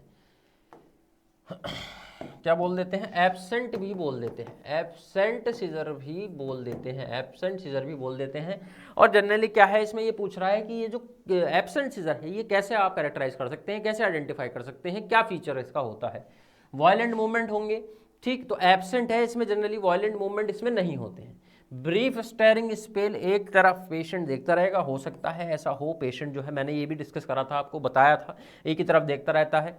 उसके बाद लॉस ऑफ ब्लैडर कंट्रोल, तो ये तो जनरली क्या है हमारा टॉनिक स्टेज में जनरली आपको देखने के लिए मिलेगा, किसमें, टॉनिक स्टेज में देखने के लिए मिलेगा, ये भी नहीं है। सीवियर हेडेक का कॉन्सेप्ट नहीं है, तो यहाँ पे सीधा सीधा क्या है, यहाँ पे है आपका आंसर क्या हो गया, ब्रीफ स्टेयरिंग स्पेल, एक ही तरफ देखता रहता है, उसके पीपल जो है फिक्स हो जाते हैं और घूरता रहता है, और उस टाइम जो है पेशेंट पे सीजर आ रहे होते हैं, जो सामने से शायद पता नहीं चल पाते, इतने जल्दी आइडेंटिफाई नहीं हो पाते हैं। ठीक, उसके बाद आगे बढ़ते हैं हम नेक्स्ट क्वेश्चन की तरफ। तो यहाँ पे आप देखेंगे ये क्वेश्चन नंबर 22 क्या कह रहा है, फोकल सीजर ओरिजिनेट फॉर्म। अब यहाँ पे पूछा क्या, देखिए पहले पूछा इसने एब्सेंट सीजर के बारे में, उसके बाद इसने पूछा था यहाँ पे क्या था हमारा जनरलाइज टॉनिक क्लोनिक सीजर का दूसरा नाम क्या है, तो ग्रैंड mal सीजर बोल देते हैं। हमारा यहाँ पे एब्सेंट सीजर में क्या है, जनरली जो क्या है एक स्टेयरिंग स्पेल रहता है, तो ये इसके बारे में था। एक फेब्राइल सीजर भी था जिसमें क्या है पर्टिकुलरली फीवर की वजह से सीजर आया था। अब क्या आया है, अब आया है फोकल सीजर। ठीक है। फोकल सीजर क्या है और जनरली कहाँ से ओरिजिनेट होता है, तो यहाँ पे क्या है, मैंने आपको, मुझे अच्छे से याद है, आपको पूरा समझाया था what is the basic difference between a two major classification that is a focal और जनरलाइज। हमारे दो, एक मेजर क्लासिफिकेशन होता है जब भी हम सीजर की बात करते हैं, एक होता है फोकल सीजर, एक होता है जनरलाइज सीजर। उसके बाद बहुत सारे होते हैं जैसे कि टॉनिक क्लोनिक है, मायोक्लोनिक है, एब्सेंट है, फेब्राइल है, उसके बाद तो बहुत सारे होते हैं। बट यहाँ पे अगर हम क्लासिफिकेशन का बात करें, टाइप्स की बात नहीं कर रहा हूँ, क्लासिफिकेशन में, तो there is a one is a focal seizure and other is the generalise seizure. यहाँ पे फोकल सीजर के बारे में पूछा है, ऑप्शन ए है एंटायर ब्रेन कवर होता है क्या, सिर्फ ब्रेन स्टेम कवर होती है, one hemisphere of the brain, और the last option is the spinal cord. Option यहाँ पे क्या करेक्ट हो जाएगा आपका, ऑप्शन यहाँ पे है only one hemisphere of the brain is involve. अब थोड़ा सा यहाँ पे आपको इसका रैशनलाइजेशन दे देते हैं। रैशनलाइजेशन में क्या बात है, यहाँ पे जैसे सपोज करिए कि ये जनरली क्या है, ये ब्रेन है भाई, ठीक, अब ये ब्रेन है, ये नीचे स्पाइनल कॉर्ड है। अब अल्टीमेटली क्या है, जनरलाइज सीजर में क्या देखने को मिलता है, जनरलाइज सीजर में जनरली जो हमारा न्यूरोनल डिस्चार्ज होते हैं वो आपके सारे ही, जनरली पूरा ही ब्रेन इन्वॉल्व होता है, सारे ब्रेन के जो है हमारा पैरेन्काइमा इन्वॉल्व होता है, ठीक। बट अगर हम बात करें किसकी, अगर हम बात कर लेते हैं आपका ये फोकल सीजर जो है, ठीक है, ये जो फोकल सीजर है, ये नाम ही है इसका फोकल, तो इसमें फोकल का क्या मतलब है, एक किसी पॉइंट से क्या है, जनरली ये सीजर जो है वो एलिक्ट होता है, यानी कि यहाँ से ही जो है इलेक्ट्रिकल एक्टिविटी, पूरा डिस्चार्ज जो है यहाँ से ही होता है और पूरे ब्रेन में ये डिस्चार्ज आगे की तरफ जाता है। तो पॉइंट क्या है यहाँ पे, पॉइंट बिल्कुल एक ही है, एक ही पॉइंट है, और इसी पॉइंट यानी क्या है, फोकस बन गया, इसलिए इस फोकस को, एक ही पॉइंट को फोकल सीजर बोल दिया। तो फोकल सीजर जनरली क्या है, अब यहाँ पे देखिए ऑप्शन क्या है, वन, यहाँ पे क्या ऑप्शन है, यहाँ पे ऑप्शन ये वन हेमिस्फीयर ऑफ ब्रेन, मतलब यानी कि हमारे पास लेफ्ट एंड राइट हेमिस्फीयर होता है, और यहाँ पे पूछा है कि एक ही हेमिस्फीयर से सारे ब्रेन में जब एक्टिविटी होती है तो उसको फोकल है, इसने इस तरीके से इसको माना। बट जनरली क्या है, दूसरे तरीके से भी पूछा जा सकता है, ये भी हो सकता है कि यहाँ से क्या है, यहाँ से आप लिख सकते हो, क्या लिख सकते हो यहाँ पे, emerging from one point, emerging from one point, यानी कि एक सिंगल पॉइंट से, ये आप देख रहे हैं एक सिंगल पॉइंट से क्या है, इस फोकस से ये फोकल सीजर जो है ये हो सकता है क्या, पूरा एलिक्ट हो सकता है। तो यहाँ पे आप इमर्जिंग फ्रॉम वन पॉइंट कर लीजिए, वन हेमिस्फीयर समझ लीजिए। पॉइंट यहाँ पे ये है कि कॉन्सेप्ट समझना बहुत जरूरी है भैया, ठीक है। चलिए आगे बढ़ते हैं। Sudden brief muscle jerk are seen in, suddenly जो है मसल की जर्की मूवमेंट्स। अब यहाँ पे आप कहोगे कि सर टोनिक में तो टोन जो है बहुत टाइट हो जाती है, क्लोनिक सीजर में जर्की है, जर्की हो गया। मायोक्लोनिक सीजर हो सकता है। अब सर ये मायोक्लोनिक है, अब क्लोनिक तो आपने सुना था, क्लोनिक क्या सुना था आपने, क्लोनिक में आपने सुना था कि क्लोनिक में जो है जर्की मूवमेंट स्टार्ट होते हैं। अब यहाँ पे क्या है, मायोक्लोनिक है, मतलब क्या है, जो मसल है वो यहाँ पे मूव करती है। और एब्सेंट सीजर में तो जनरली ऐसा कुछ होता नहीं है, सीजर आते हैं, जर्की मूवमेंट टोनिसिटी कुछ पता ही नहीं लगती। और जनरली यहाँ पे क्या है, एक तरीके से स्टेयरिंग स्पेल रहता है, यहाँ पे क्या है, पेशेंट का स्टेयरिंग स्पेल रहता है, एक ही जगह पेशेंट क्या है, देखता रहेगा, एक ही जगह पेशेंट देखता रहेगा, स्टेयरिंग स्पेल है।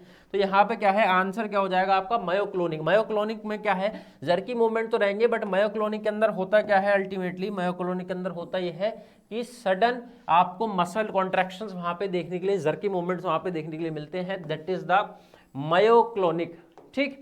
उसके बाद है हमारा loss of muscle tone causing sudden falls is seen in. अब अचानक से क्या है, पूरी मसल की टोन जो है, मसल टोनिसिटी जो है वो गायब हो गई, एब्सेंट हो गई, बिल्कुल जो है यहाँ पे डिसअपियर हो गई।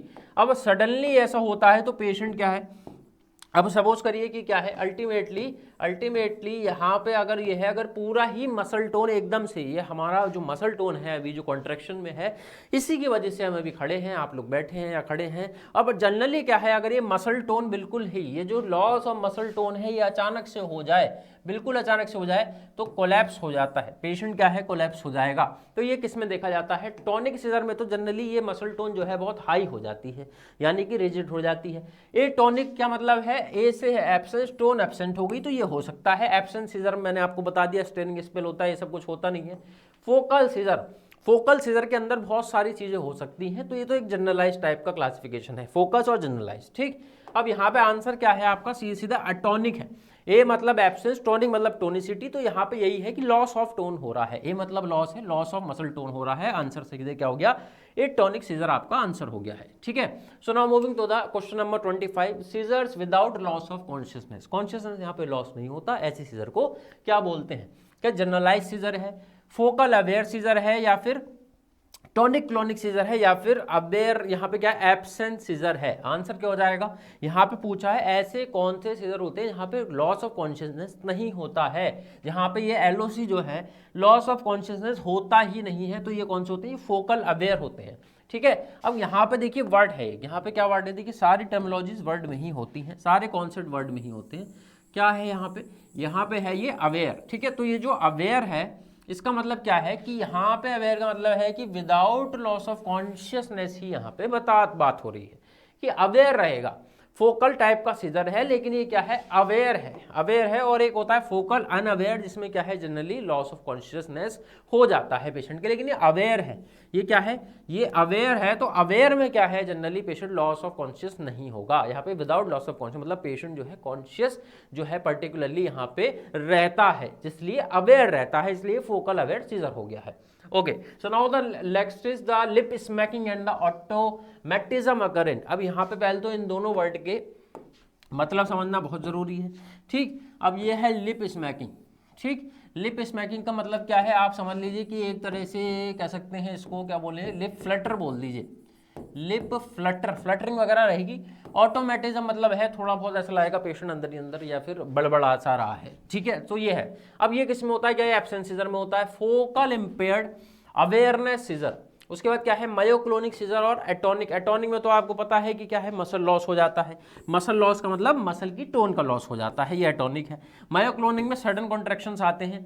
और एब्सेंट सीजर में क्या है? एक ही तरफ देखता रहेगा पेशेंट यहाँ पे। इसका मतलब क्या है कि यहाँ पे है इम्पेयर्ड अवेयरनेस। एक और सीजर है फोकल इम्पेयर्ड अवेयरनेस, मतलब यहाँ पे पेशेंट अवेयर है, मतलब यहाँ पे पेशेंट अवेयर है, एलओसी जो है लॉस नहीं हुआ है। विदाउट एलओसी है तो पेशेंट अवेयर है, लेकिन क्या है ये इम्पेयर्ड है। इम्पेयर्ड मतलब जो है कॉन्शियस तो रहेगा बट पूरा ही कंफ्यूज रहेगा, कोई भी ओरिएंटेशन नहीं रहेगा। पेशेंट अपने आप में ही क्या है, पेशेंट जो है लिप उसके स्मैक करने लगते हैं। और जनरली इसका आंसर क्या हो जाएगा आपका? फोकल इम्पेयर्ड अवेयरनेस सीजर इसका आंसर हो जाएगा। That is in which you can see the lip smacking और the lip fluttering and the ऑटोमेटिज्म।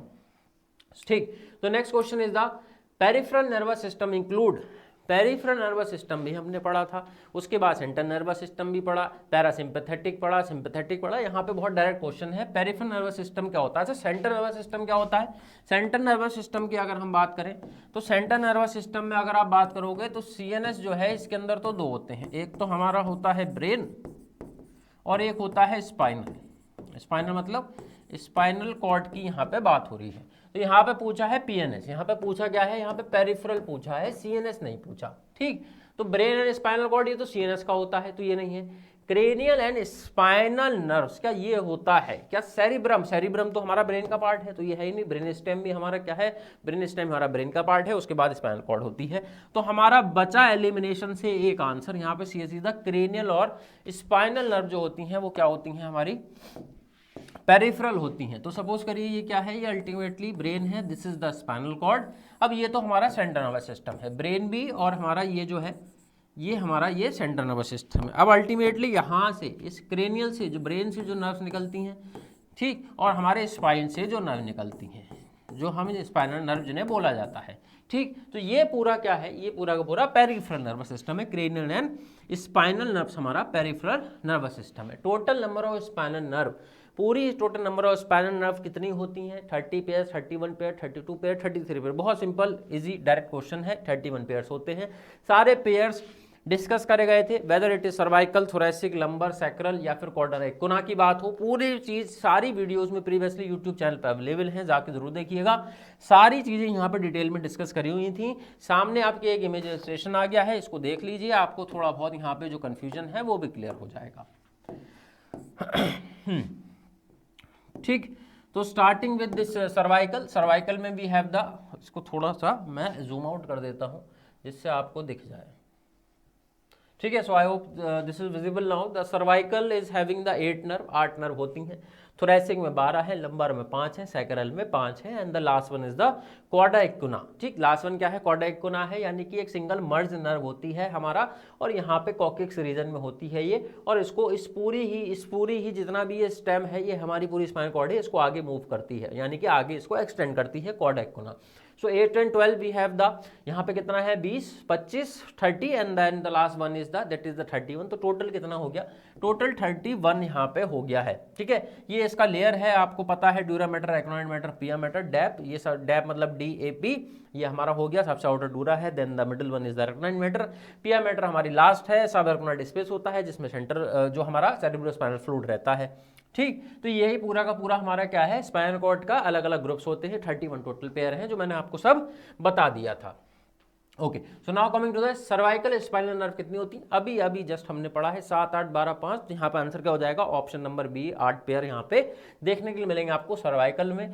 Thoracic में कितना देखने के लिए मिलेगा? थोरेसिक में आपको 12 देखने के लिए मिलेगा। उसके बाद बात आती है आपका each spinal nerve is formed by the union of, हर एक स्पाइनल नर्व, यानी कि हर एक स्पाइनल नर्व जो है यहाँ पे वो किससे मिलके बनी होती है? यानी कि ये जो स्पाइनल, जैसे सपोज करिए ये हमारा एक क्रॉस सेक्शन है, अब यहाँ से क्या है, कुछ पर्टिकुलरली यहाँ से ये पूरा क्या है? स्पाइनल नर्व निकलती है, ये पूरा स्पाइनल नर्व निकलती है और आगे जाके मर्ज होती है, और ये फिर जाके एक सिंगल स्पाइनल नर्व बनी। मतलब एक यहाँ पे है, एक ये 2 है, और ये आके तीसरी वाली ये पूरी स्पाइनल नर्व बनी। तो यही पूछ रहा है किससे मिलके बनती है? 2 मोटर रूट होती हैं, 2 सेंसरी रूट होती है, या फिर एक सेंसरी है, एक मोटर है, या फिर ऑटोनॉमिक कोई रूट्स होती हैं। तो सिंपल आंसर है। देखिए, जो हमारा स्पाइनल कॉर्ड है उसके अंदर सेंसरी पाथवेज भी होते हैं, उसके अंदर मोटर पाथवेज भी होते हैं। मैंने आपको बताया था, मैंने आपको पूरा यहाँ पे समझाया भी था जब हमने बात किसकी करी थी, ये रिफ्लेक्स रास की बात करी। देखिए, ये हमारा सेंसरी पाथवे था। ठीक, ये सेंसरी पाथवे है, ये इधर लेके जा रहा है इंफॉर्मेशन को। ठीक है, और यहाँ से इंफॉर्मेशन आपकी यहाँ पे आ रही है, सेंट्रल नर्वस सिस्टम से PNS की तरफ आ रही है। तो सेंटर यहाँ पे सेंसरी और मोटर दोनों है, sensory 1 sensory and 1 motor root, दोनों ही यहाँ पे आपको देखने के लिए मिलेंगी। अच्छा, इन दोनों रूट के अलग अलग अपने पर्टिकुलर रूट्स होते हैं। तो डॉर्सल रूट जो है उसके अंदर कौन से फाइबर होते हैं? डॉर्सल मतलब पीछे की तरफ, जो भी आपके पीछे की तरफ है। मोटर फाइबर होते हैं, क्या सेंसरी होते हैं, क्या मिक्स टाइप के होते हैं, ऑटोनॉमिक होते हैं? तो यहाँ पे सेंसरी है। डॉर्सल क्या है? सेंसरी है। डॉर्सल क्या है? सेंसरी है। और उसके बाद बात करें हम वेंट्रल रूट की, तो वो मोटर फाइबर है। वो कैसी है? मोटर फाइबर है। तो इसको याद कर लेना, बिल्कुल इसको याद कर लेना। इमेज भी आपके सामने है, इसको देख लो अच्छे से, कोई कंफ्यूजन नहीं होगा, बिल्कुल समझा दूंगा। ठीक है, अब यहाँ पे आप देखोगे ये बेसिकली क्या है? It is a cross sectional view of a spinal cord. एक स्पाइनल कॉर्ड का क्रॉस सेक्शन व्यू है हमारा। सामने इसके क्या है? पर्टिकुलरली फिशर होता है, और पीछे की तरफ क्या है? एक सल्कस होता है। ठीक है, यानी कि डीप ग्रूव्स होते हैं। ये आगे की तरफ आप देखोगे बहुत ज़्यादा डीप है ना? तो सामने की तरफ है, देखिए एंटीरियर और पोस्टीरियर पोर्शन है। तो एंटीरियर को हम क्या बोलते हैं? ये एंटीरियर है। ठीक है, एंटीरियर को वेंट्रल बोलते हैं, और डॉर्सल को हम पोस्टीरियर बोलते हैं। ये आपको पता है, ये क्या है? हमारा क्या है? डॉर्सल है। ठीक, तो वेंट्रल की तरफ आगे की तरफ बहुत जो है यहाँ पे डीप जो है एक आपको मिलेगा, एक फिशर मिलेगा, जिसके लिए हम फिशर बोलते हैं, ज़्यादा डीप है। पीछे वाला जो है इतना डीप नहीं है, ये देखेंगे आप, इसलिए इसे डॉर्सल मीडियल सर्कस बोल दिया, आगे वाले को मीडियन फिशर बोल दिया, वेंट्रल है तो। ठीक, अब यहाँ से एक वेंट्रल रूट निकली, ये निकली वेंट्रल रूट, एक निकली डॉर्सल नर्व रूट। तो यही पूछा था, ये डॉर्सल वाली कैसी होती है और ये हमारा क्या है? वेंट्रल कैसी होती है। ठीक है, अब आप देखोगे, देखिए यहाँ पे जाके इन दोनों ने ये कॉम्बिनेशन बनाया, ये कॉम्बिनेशन बना, और ये क्या बनी? ये स्पाइनल नर्व बनी है। आगे जाके फिर से डिवीजन होगा डॉर्सल एंड वेंट्रल रेमस का, और यहाँ से ही ये पूरा का पूरा ये रिफ्लेक्स आर्क निकलते हैं, पाथवेज निकलते हैं। इस इमेज को मैंने ऑलरेडी बहुत बार आपको समझा दिया है, प्रीवियस लेक्चर में पढ़ा है। ये हॉर्न है, अंदर का ये ग्रे मैटर होता है, बटरफ्लाई शेप का ये आपको जो दिख रहा है, ये क्या है? ये ग्रे मैटर है। इसके चारों तरफ जितना भी ये है, ये सारा ये व्हाइट मैटर है। बीच में एक होल होता है, ये क्या है? सेंट्रल कैनाल है, इसके अंदर सेरिब्रोस्पाइनल फ्लूइड रहता है। ठीक, तो यहाँ पे क्या है? वेंट्रल हमारा क्या है? हमारा यहाँ पे क्या है? वेंट्रल हमारा है मोटर। जैसे कि अगर मैं बताऊँ इसको, ये हमारा SD और VM याद कर लेना। ये क्या है? SD है, और ये क्या है? VM है। यानी कि ये क्या है? हमारा सेंसरी क्या है? हमारा डॉर्सल है, और ये क्या है? हमारा वेंट्रल क्या है? हमारा मोटर है। ये हमारा मोटर है, मोटर वेंट्रल। और उसके बाद क्या था? उसके बाद आप देखोगे ये हमारा डॉर्सल क्या है, सेंसरी है। तो ये मत भूलना, ये बार बार क्वेश्चन आएगा आपको, और ये पूरा का पूरा मैंने ये ऑलरेडी वीडियो में आपको एक्सप्लेन कर चुका हूँ, ठीक। Okay, so now moving ahead with the 34 number of question. Dermatomes are area supplied by, ये जो डर्माटोम्स होते हैं ये जनरली क्या है, ये भी बताया था मैंने आपको, ये कहाँ पे होते हैं। ऑप्शन नंबर 1 क्रेनियल नर्व्स में होते हैं, स्पाइनल नर्व, एक सिंगल स्पाइनल नर्व के अंदर होते हैं, ऑटोनॉमिक नर्व्स के अंदर होते हैं, या ब्रेन स्टेम के अंदर होते हैं ये डर्माटोम्स। तो एक सिंगल स्पाइनल नर्व्स के अंदर ये डर्माटोम्स रहते हैं जो कि फंक्शंस स्पाइनल नर्व्स के कैरी फॉरवर्ड करते हैं, ठीक। तो ये कहाँ है, स्पाइनल नर्व का ही पार्ट है। ANS control, autonomic nervous system क्या कंट्रोल करता है, क्या वॉलंटरी मसल को कंट्रोल करता है जो आप इंटरनेशनली वॉलंटरी कर सकते हैं, स्केलेटल मसल को करता है, इनवॉलंटरी एक्टिविटीज को करता है, या फिर कॉन्शियस आपकी एक्शन, जो भी आपके कॉन्शियस एक्शन होते हैं। तो ये ऑटोमेटिक, नाम ही इसका क्या है, ऑटोमेटिक है। तो भाई ऑटोमेटिक है तो आपके क्या है, इंटेंशन में तो रहेगा नहीं, आपके रेगुलेशन में तो रहेगा नहीं, आपके वॉलंटरी कंट्रोल में तो रहेगा नहीं। तो वॉलंटरी मसल नहीं है, स्केलेटल मसल नहीं है, कॉन्शियस नहीं है, इनवॉलंटरी एक्टिविटीज को जिनको आप कंट्रोल नहीं कर सकते वो ऑटोनॉमिक नर्वस सिस्टम करता है, और इसलिए इसका नाम ऑटोनॉमिक नर्वस सिस्टम है। Now coming to the sympathetic nervous system is active during. अच्छा, सिंपैथेटिक नर्वस सिस्टम मैंने आपको पढ़ाया था, पैरासिम्पैथेटिक नर्वस सिस्टम पढ़ाया था, और मैंने बोला था कि सिंपैथेटिक नर्वस सिस्टम का एक अलग से नाम है, पैरासिम्पैथेटिक नर्वस सिस्टम का एक अलग से नाम है। तो पूछा यह जा रहा है कि सिंपैथेटिक नर्वस सिस्टम क्या रेस्ट एंड डाइजेशन बोलते हैं, स्लीप बोलते हैं, इमरजेंसी सिचुएशन बोलते हैं, या मेडिटेशन बोलते हैं, या फिर एक और नाम था फ्लाइट एंड फाइट रिस्पॉन्स। तो जनरली बात यहाँ पे सिंपैथेटिक की हो रही है, तो सिंपैथेटिक को इमरजेंसी, ये क्या है, इमरजेंसी सिचुएशन वाला है, ये क्या है, इमरजेंसी सिचुएशन वाला है। एक और नाम इसका यहाँ पे लिख लेना, एक और नाम लिख लेना, इसको क्या बोला जाता है, इसको जनरली फ्लाइट और फाइट, या तो भागो यानी कि स्केपिज्म है यहाँ पे, और या तो क्या करो, या तो फाइट करो। तो बॉडी को या तो स्केपिज्म के लिए यहाँ पे प्रिपेयर करेगा ये सिंपैथेटिक सिस्टम, या तो क्या करेगा, या फाइट के लिए यहाँ पे करेगा। तो ये कैसा है, इमरजेंसी सिचुएशन वाला है। उसके बाद पैरासिम्पैथेटिक की है, देखिए पैरासिम्पैथेटिक में फाइट और फ्लाइट लिखा है, ये वही था आपका sympathetic. Stress system, rest and digest, alarm, ये बिल्कुल उल्टा होता है किससे, सिंपैथेटिक से। सिंपैथेटिक आपको लड़ाई के लिए तैयार करता है, एस्केपिज्म के लिए तैयार करता है, और यहाँ पे एक्शन है, इमरजेंसी एक्शन है, बट यहाँ पे ये बिल्कुल उल्टा है उससे, और उल्टा होगा तो क्या है, रेस्ट एंड डाइजेस्ट, आराम करो और बिल्कुल खाओ और आराम करो, रेस्ट एंड डाइजेस्ट। तो ये कैसा है, ये हमारा पैरासिम्पैथेटिक नर्वस सिस्टम है। Now neurotransmitter of the sympathetic post ganglionic fibre is mainly, यहाँ पे पूछा ये जा रहा है जनरली, यहाँ पे आपने ये जो इतना बड़ा टर्म देखा पोस्ट गैंग्लियोनिक फाइबर, पूछा यही जा रहा है कि यहाँ पे ये वाला जो सिंपैथेटिक सिस्टम है इसके अंदर कौन सा मेजर यहाँ पे आपको न्यूरोट्रांसमीटर देखने के लिए मिलेगा, क्या वो एसिटाइलकोलाइन है, डोपामिन है, क्या वो नॉरएपिनेफ्रिन है और सर्टोनिन है, ठीक है। अब हमारा क्या है, सिंपैथेटिक की बात हो रही है, तो सिंपैथेटिक है हमारा इमरजेंसी, और इमरजेंसी में क्या है जनरली कौन सा हमारी बॉडी से होता है रिलीज, हमारा नॉरएपिनेफ्रिन जो है, एड्रेनलिन जो है, ये जनरली क्या है, ये नॉरएड्रेनलिन, ये सारे के सारे हार्मोन एक्टिव हो जाते हैं ताकि बॉडी को फाइट के लिए तैयार कर सकें, या फिर किसके लिए तैयार कर सकें, या फिर एस्केपिज्म के लिए तैयार कर सकें। सो आंसर क्या हो जाएगा आपका, नॉरएपिनेफ्रिन।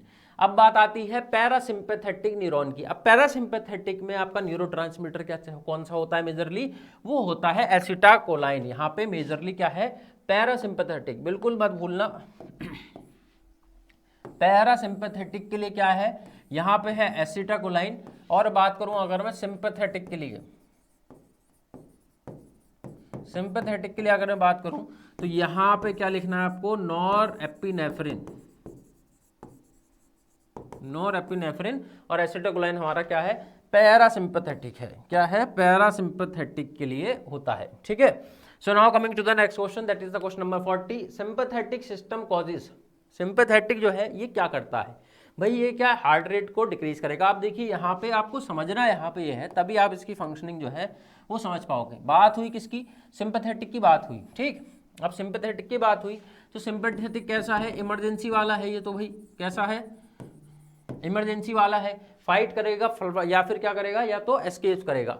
अब अगर फाइट करना होगा तो बॉडी क्या करेगी, बॉडी को क्या चाहिए होगा, बॉडी को चाहिए होगा ग्लूकोज, बॉडी को और चाहिए होगा ऑक्सीजन, तो हार्ट रेट जो है वो क्या हो जाएगी, बढ़ जाएगी, ठीक है। रेस्पिरेशन रेट जो होगी पेशेंट की वो बढ़ जाएगी, ग्लूकोज ज़्यादा बनेगा पेशेंट को, ये सारी चीज़ें बढ़ हो जाती हैं पेशेंट में, ताकि बॉडी बढ़िया से जो है वो कर सके, क्या कर सके, रिस्पॉन्स कर सके सिचुएशन, इमरजेंसी सिचुएशन के अगेंस्ट में। तो डिक्रीज हार्ट रेट कैसे हो जाएगा? हार्ट रेट तो बढ़ना चाहिए हमारा किसमें? सिंपैथेटिक, क्योंकि ये इमरजेंसी है। ब्रोंको कंस्ट्रिक्शन है, इंक्रीज हार्ट रेट, हाँ ये हो सकता है। इंक्रीज डाइजेशन, तो अगर इंक्रीज डाइजेशन होगा तो क्या ये हमारे इमरजेंसी के रिस्पॉन्स में है? तो यहाँ पे सारी चीज़ों को देखते लिए आंसर सिंपल वैसे स्ट्रेट था, यहाँ पे हार्ट रेट बढ़ेगी। ठीक है, हार्ट रेट यहाँ पे बढ़ती है, हार्ट रेट यहाँ पे बढ़ती है, ये हमारा हार्ट रेट है, ये बढ़ेगा। डाइजेशन यहाँ पे बढ़ता नहीं है, इसमें कम हो जाता है। ब्रोंको कंस्ट्रिक्शन नहीं होता, ब्रोंको डायलेशन देखने के लिए मिलेगा, जिससे कि एयर ऑक्सीजन फ्लो जो है बहुत अच्छे से आपको देखने के लिए मिले। तो यहाँ पे सीधा सीधा तो हमारा था इंक्रीज हार्ट रेट, तो हमारा सीधा सीधा ही हो गया। अब पूछा इसने पैरासिम्पैथेटिक में बता दीजिए, तो यहाँ पे उल्टा होता है, प्यूपिल डायलेशन इंक्रीज हार्ट रेट, तो उसमें था प्यूपिल कंस्ट्रिक्शन है डिक्रीज सलाइवेशन। तो डिक्रीज सलाइवेशन ये हमारा किस में होता है? सिंपैथेटिक में होता है। पूरी टेबल यहाँ पे मैंने आपको याद करवाया था, सब कुछ बनवाया था, यहाँ पे पूरी इमेज थी, सारी चीज़ों को करवाया था। ठीक, अब यहाँ पे बात है प्यूपिल कंस्ट्रिक्शन होगा या डायलेशन होगा, क्योंकि इंक्रीज हार्ट रेट और डिक्रीज सलाइवा, तो ये हमारा हो गया किसका? सिंपैथेटिक का। तो क्या पैरासिम्पैथेटिक में जो रेस्ट का माहौल है, डाइजेस्ट का माहौल है, रेस्ट है यहाँ पे, तो प्यूपिल क्या रेस्टिंग स्टेज में डायलेट रहेंगे या कंस्ट्रिक्ट रहेंगे? तो यहाँ पे देखिएगा आप कंस्ट्रिक्शन में रहता है। इमरजेंसी में प्यूपिल डायलेट हो जाते हैं, ज़्यादा इन्फॉर्मेशन जाएगी, ज़्यादा यहाँ पे क्या है फोटोन रिसेप्टर पे ज़्यादा स्टिमुलस रेज आएंगी लाइट की, और ज़्यादा विजुअलाइजेशन होगा, जो रिस्पॉन्स बॉडी की बढ़ा देने हैं, सुनने की क्षमता बढ़ जाती है, देखने की क्षमता बढ़ जाती है, हार्ट रेट बढ़ जाता है, ब्रोंकाई डायलेट हो जाती हैं, ऑक्सीजन ज़्यादा जाएगी, डाइजेशन कम हो जाता है, क्योंकि डाइजेशन उस टाइम नहीं होगा, कोई भी एसिड रिफ्लेक्स नहीं आना चाहिए। यहाँ पे बात रही ग्लूकोज की, सर डाइजेशन नहीं होगा, ग्लूकोज कैसा बनेगा? बॉडी को चाहिए, तो ग्लूकोज यहाँ पे लिवर में जो है बनता है, या फिर मसल में जो स्टोर होता है, वो सारा ग्लाइकोजन सारा कन्वर्ट होने लगता है हमारा किसमें? ग्लूकोज में। तो वो सारी अलग चीज़ें हैं। तो यहाँ पे रेस्ट, पैरासिम्पैथेटिक रेस्ट की स्टेज है, आराम से प्यूपिल कंस्ट्रिक्ट रहेंगी। सामने आपके इलस्ट्रेशन इमेज आ गई है, पैरासिम्पैथेटिक रेस्ट वाली स्टेज है। देखिए मैं यहाँ लिख देता हूँ। ठीक, तो यहाँ पे ये क्या है? ये है रेस्ट, और ये क्या है? ये इमरजेंसी है, ये इमरजेंसी वाली स्टेज है, या फिर आप इसे क्या समझना, इसको समझ लेना आप फ्लाइट, सॉरी फाइट समझ लो या फाइट समझ लो, फाइट से ज़्यादा याद रहेगा। ठीक है, अब रेस्ट है ये, तो प्यूपिल कंस्ट्रिक्ट हो जाएंगी, स्टिमुलेशन सलाइवा वगैरह होगा क्योंकि डाइजेस्ट करना है, हार्ट रेट स्लो हो जाएगी, ब्रोंकी कंस्ट्रिक्ट हो जाएंगी, स्टोमक, पैनक्रियाज और ये सब डाइजेशन है, रेस्ट इन डाइजेस्ट, तो बाइल रिलीज होगा, ब्लैडर कॉन्ट्रैक्ट रहेगा। ठीक है, रेस्ट करिए, ज़्यादा यूरिनेशन की जरूरत नहीं है यहाँ पे। ठीक है, उसके बाद क्या है यहाँ पे? हाँ, उसके बाद क्या है? सिंपैथेटिक है हमारा, यहाँ पे इमरजेंसी है, प्यूपिल डायलेट रहेंगी, सलाइवा नहीं आना चाहिए ज़्यादा, हार्ट रेट बढ़ जाएगी, डायलेट हो जाएगी, ब्रोंकाई, ऑक्सीजन हो गया, हार्ट रेट बढ़ गई, स्टिमुलेट स्टमक, पैनक्रियाज, इंटेस्टाइन, इसमें भी स्टिमुलेट होता है, कन्वर्ट ग्लाइकोजन, ग्लूकोज, देखिए यहाँ पे लिखा है लिवर बनाएगा, सीक्रेट एड्रेनालिन, जिसकी अभी बात करी थी, एड्रेनालिन यहाँ पे सीक्रेट होगा, अभी अभी बात करी है किसमें? सिंपैथेटिक में। इनिबिट ब्लैडर का कॉन्ट्रैक्शन बिल्कुल इनिबिट हो जाएगा, यूरिनेशन वगैरह नहीं आनी चाहिए यहाँ पे। ठीक है, तो ये सारी की सारी चीज़ें क्या है? पैरासिम्पैथेटिक और सिंपैथेटिक है, एक एक चीज़ बता दी है, याद रख लेना इसको, यहाँ से कोई भी क्वेश्चन जो है बन सकता है। Okay, so now sympathetic outflow arises from, ये जो सिंपैथेटिक का पूरा आउटफ्लो है ये कहाँ से होता है? बहुत इंपॉर्टेंट क्वेश्चन है। ऑप्शन नंबर ए यहाँ पे craniosacral region, option number B thoracolumbar region, option number C cervical region, option number D sacral region. बताया है कि यहाँ पे सिंपल ये जो सिंपैथेटिक रिस्पांस की बात कर रहे थे हम, ये होता कहाँ से? इसका क्या है? इसका आउटफ्लो कहाँ से होता है? क्या क्रेनियोसैक्रल से होगा या फिर थोरैसिक से होगा? थोरैसिक लंबार है, क्लेविकल है या सैक्रल है? आंसर क्या हो जाएगा? थोरैकोलंबार रीजन से ये पूरा का पूरा कौन सा रिस्पॉन्स? सिंपैथेटिक रिस्पॉन्स यहाँ पे आपको देखने के लिए मिलेगा। ठीक, अब पूछ लिया किसका? पैरासिम्पैथेटिक का। बार बार वही चीज़ बता रहा हूँ, डिफरेंस बहुत पूछे जाएंगे पैरासिम्पैथेटिक और सिंपैथेटिक की जब बात आएगी। तो पैरासिम्पैथेटिक की बात हुई तो ये कोलम्बनार रीजन ये कहाँ था भाई? ये तो अभी हमने देखा था, ये तो हमारा किस में था? ये तो हमारा सिंपैथेटिक में था, तो ये नहीं होगा। सर्वाइकल रीजन, क्रेनियोसैक्रल या फिर लंबार, तो आंसर क्या हो जाएगा यहाँ पे? यहाँ पे आंसर सीधे सीधे क्रेनियोसैक्रल। तो क्रेनियोसैक्रल क्या है हमारा? पैरासिम्पैथेटिक का है। सिंपैथेटिक का क्या है हमारा? थोराकोलम्बार, या फिर बोलिए आप इसे थोरैकोलंबार रीजन। ठीक, तो यहाँ पे सीधा सीधा क्या है? यहाँ पे आपको ये दो चीजें याद रखनी है, बेसिक डिफरेंस यहाँ पे पूछे जा रहे हैं। Moving to the next question, which system increases gastrointestinal motility? Gastrointestinal की बात आई, कौन सा इनमें से बढ़ा देता है? क्या सिंपैथेटिक बढ़ाएगा या पैरासिम्पैथेटिक बढ़ाएगा या सोमैटिक बढ़ाएगा या सेंट्रल बढ़ाएगा? तो आंसर क्या हो जाएगा? अभी अभी हमने पढ़ा है, आंसर हो जाएगा पैरासिम्पैथेटिक जो है वो बढ़ा देता है। क्योंकि सिंपैथेटिक तो इमरजेंसी है, तो उस टाइम पे ज़्यादा क्या है हमारा? इमरजेंसी की सिचुएशन है, इतना कोई ज़रूरत है नहीं वहाँ पे डाइजेशन की, लीवर संभाल लेगा ग्लूकोज। बट पैरासिम्पैथेटिक में क्या है, मोटिलिटी जनरली बढ़ जाएगी क्योंकि रेस्ट एंड डाइजेस्ट है, तो काम ही यही है, गैस्ट्रोइंटेस्टाइनल में मोटिलिटी बढ़ेगी, पैरासिम्पैथेटिक है rest and digest. Then which nerve is the main parasympathetic nerve, इन सब नर्व में से, अब देखिए बात क्या आ गई, अभी तक बात चल रही थी आउटफ्लो की, अभी तक बात चली कि भाई ये बता दीजिए आप कि इसके अंदर हार्मोन कौन कौन से होते हैं, पैरासिम्पैथेटिक के कौन सा होता है, फिर उसके बाद हमारा सिंपैथेटिक का बता दीजिए, तो सिंपैथेटिक में इमरजेंसी में हमारा एड्रेनलिन ये सब थे, नॉन एपिनेफ्रिन बोलिए आप जैसे, या फिर हमने पैरासिम्पैथेटिक का पढ़ा तो एसिटाकोलाइन थे, फिर आउटफ्लो आया। अब बात आ गई कि नर्व हमारा मेन नर्व कौन सी है पैरासिम्पैथेटिक की, तो क्या ट्राइजर्मिनल है, फेशियल है, वेगस है और हाइपोग्लोसल है, सीधे सीधे याद कर लेना, दिमाग में बैठा लेना, वेगस नर्व, वेगस नर्व जो हम इसे लॉन्गेस्ट नर्व भी बोलते हैं। क्रेनियल नर्व पढ़ाई थी, सारी चीज़ें बताई थी, कौन सी शॉर्टर है, कौन सी क्या है स्मॉलेस्ट है, कौन सी लार्जेस्ट है, कौन सी लॉन्गेस्ट है, ठीक। तो यहाँ पे वेगस नर्व क्या है, ये तो हमारी लॉन्गेस्ट है, ये क्या है लॉन्गेस्ट नर्व हो गई, और यही हमारी एक मेजर नर्व होती है किसकी, हमारी पैरासिम्पैथेटिक की, पैरासिम्पैथेटिक की मेजर नर्व है, ठीक। Moving ahead, sympathetic stimulation causes sweating. अब ये सिंपैथेटिक स्टिमुलेशन में स्वेटिंग यानी कि जब हार्ट रेट वगैरह आई, देखिए सिंपैथेटिक की बात आई, इमरजेंसी रिस्पॉन्स है, हार्ट रेट बढ़ेगी, सांस तेज होंगी, ग्लाइकोलाइसिस वगैरह होगा, ग्लूकोज बनेगा, आपकी बॉडी इमरजेंसी सिचुएशन के लिए होगी, तो हार्ट बीट बढ़ेगी, ये सब बढ़ेगा, तो because of the thermo regulation people जो है, इंडिविजुअल जो है, उसको स्वेटिंग वगैरह होती है। तो ये पूछ रहा है सिंपैथेटिक स्टिमुलेशन के टाइम पे जो स्वेटिंग होती है क्यों होती है, तो यहाँ पे इसने जो है न्यूरोट्रांसमीटर के नाम दे दिए कि एसिटाकोलाइन की वजह से होगी, नॉरएपिनेफ्रिन की होगी, डोपामिन और सर्टोनिन। अब यहाँ पे क्या है, थोड़ा ध्यान रखने वाली बात है, यहाँ पे ध्यान रखने वाली क्या बात है कि यहाँ पे एसिटाकोलाइन यहाँ पे लिखा है, सिंपैथेटिक यहाँ पे मेन न्यूरोट्रांसमीटर नहीं पूछा है, न्यूरोट्रांसमीटर एपिनेफ्रिन और वो सब था, और पैरासिम्पैथेटिक का एसिटाकोलाइन था, बट यहाँ पे स्वेटिंग का पूछा है, यहाँ पे स्वेटिंग का पूछा है, तो यहाँ पे थोड़ा ट्रिकी हो सकता है, स्वेटिंग की बात आए। अब स्वेटिंग की जब बात आएगी तो सीधे सीधे आपको एसिटाइल कोलिन लगाना है, इसलिए मैंने बोल दिया था, थोड़ा ध्यान देने वाली बात है, कहीं भाई नॉरएपिनेफ्रिन मत ला के आ जाना, गलत हो जाएगा, ठीक। तो वहाँ पे वो मेन न्यूरोट्रांसमीटर पूछा था, यहाँ पे स्पेसिफिकली पूछा है किसके लिए, स्वेटिंग के लिए पूछा है, यहाँ पे specifically acetylcholine responsible for the sympathetic stimulation, ठीक है, of the sweating. Okay, so now the next question is the fight or flight response include. अब ये फाइट और फ्लाइट वही इमरजेंसी सिंपैथेटिक पूछा, डिक्रीज बीपी, बीपी क्या कम हो जाएगा, इंक्रीज डाइजेशन बढ़ जाएगा, इंक्रीज ब्लड ग्लूकोज या स्लीपनेस, देखिए बीपी जो है ब्लड प्रेशर वो कम नहीं होता, इंक्रीज डाइजेशन, डाइजेशन बढ़ता नहीं है कम होता है इमरजेंसी की सिचुएशन में, increase blood glucose, obviously blood में ग्लूकोज ज़्यादा चाहिए हमें, ये तो होगा ही होगा, स्लीपीनेस, नींद नहीं आएगी, इमरजेंसी सिचुएशन है, उस टाइम पे स्लीपीनेस का काम नहीं है, तो आंसर सीधे सीधे इंक्रीज ब्लड ग्लूकोज है, ठीक। आगे बढ़ते हैं, पैरासिम्पैथेटिक में इफेक्ट में जनरली क्या होगा, पैरासिम्पैथेटिक रेस्ट है तो ब्रेडिकार्डिया देखने के लिए मिलेगा, टेकिकार्डिया तो हमारा इमरजेंसी में होगा, ब्रेडिकार्डिया देखने के लिए मिल सकता है। और देखते हैं अगले ऑप्शंस भी हैं, हाइपरटेंशन हमारा सिंपैथेटिक में होता है, वैसोकंस्ट्रिक्शन भी हमारा जनरली सिंपैथेटिक में है, तो यहाँ पे ब्रेडिकार्डिया आपका करेक्ट ऑप्शन हो जाएगा। उसके बाद बात करते हैं autonomic ganglia are located, autonomic ganglia जो है हमारा ऑटोनोमिक नर्वस सिस्टम का रिस्पांस देते हैं, ये जो गैंग्लियन होते हैं इनकी लोकेशन पूछी है, कहाँ पे पूछी है, ऑटोनोमिक गैंग्लिया की लोकेशन पूछी है, कहाँ पूछी है, ये कहाँ होते हैं, क्या सेंट्रल नर्वस सिस्टम के अंदर होते हैं, मसल में होते हैं, या outside the central nervous system होते हैं, या फिर स्किन के अंदर लोकेटेड होते हैं यहाँ पे, तो यहाँ पे करेक्ट आंसर क्या है, autonomic ganglia.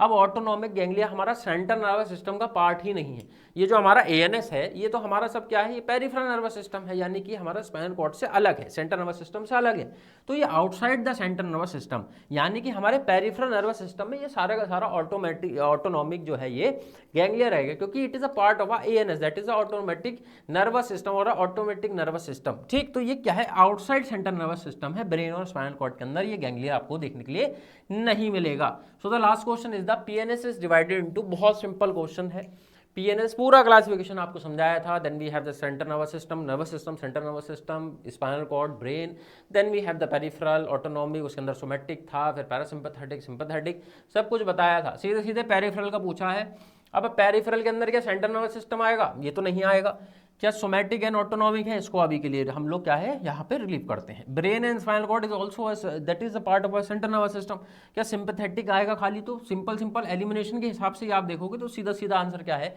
Somatic and autonomic nervous system are a part of the peripheral nervous system. तो यहाँ पे बात यही हुई थी, यहाँ पे थी ऑटोनॉमिक गैंग्लिया, ऑटोनॉमिक मतलब यहाँ पे ऑटोनॉमिक, तो ये तो पेरिफेरल का है ना, तो पेरिफेरल का है तो सेंट्रल नर्वस सिस्टम से बाहर ही होगा, आउटसाइड ही देखने के लिए मिलेगा। तो peripheral nervous system divided into the somatic and the autonomic. Somatic मतलब यहाँ पे हमारा वॉलंटरी होता है, सोमैटिक मतलब वॉलंटरी कंट्रोल होता है इस सिस्टम पे, हम कंट्रोल वगैरह कर सकते हैं जिससे ये पूरा मूवमेंट वगैरह होता है मोटर, बट ये ऑटोनॉमिक मूवमेंट नहीं, हम कंट्रोल नहीं कर सकते, जैसे हमारी हार्ट रेट है या फिर रिफ्लेक्स आर्क वगैरह होती हैं, विड्रॉल, जो हमने स्टार्टिंग में क्वेश्चन में बिल्कुल यहाँ पे टैकल करे थे क्वेश्चंस को।